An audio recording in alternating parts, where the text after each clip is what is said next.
alurnya itu nggak tertata, jadi bisa maju, bisa mundur, bisa mix, anything goes. So buat kalian yang belum pernah coba aja. Bagi yang sudah pernah nyoba, bisa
fan gitu.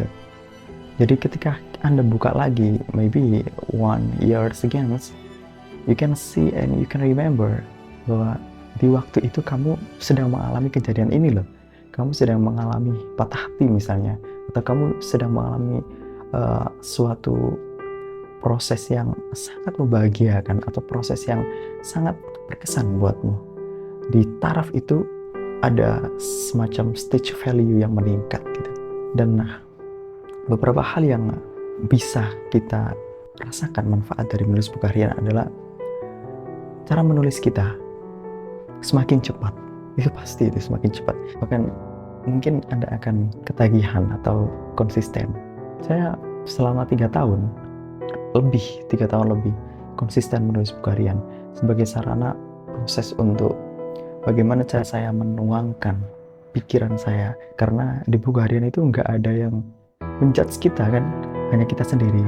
Kalau kita curhat sama orang lain, kemungkinan kita divalidasi atau kemungkinan kita akan dijudge itu pasti akan banyak banget. Dan ketika kita menyampaikan suatu rahasia-rahasia tertentu, banyak orang yang nggak bisa amanah gitu, nggak bisa terlalu dipercaya. Ada trust issue kan akhirnya, karena akan diomongkan ke teman-teman kalian, dan nantinya yang harusnya bisa meredakan stres malah bertambah karena banyaknya problematika yang kamu sebarkan itu diketahui oleh banyak orang. Nah, dengan kamu menulis di buku harian, siapa yang akan menjudge kamu gitu loh?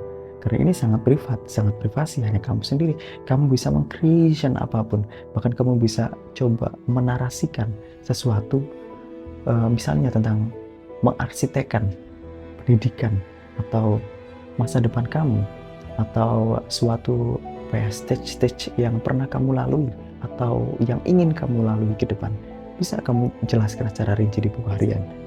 Karena memang di buku harian itu nggak ada semacam alur-alur yang membatasimu untuk harus kayak gini, harus sistematis, enggak. Bisa mix, bisa maju mundur, bisa kiri kanan, semacam anything goes. What you want, what you think, anything you can write in the buku harian gitu.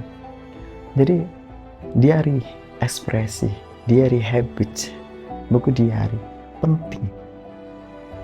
Bagi sebagian orang mungkin, apa sih kayak gitu, coba aja deh.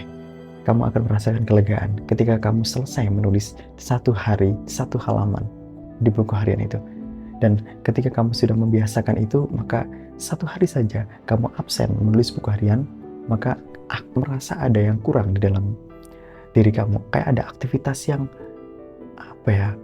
ada gap gitu. Ada semacam kayak kewajiban yang kamu lewati. Dan dulu saya pas waktu nggak sempet misalnya menulis buku harian di waktu itu, maka di besoknya saya rangkap. Jadi saya mengingat kembali 1 atau 2 hari lalu saya ngapain aja, apa yang saya rasakan. Terus beberapa hal yang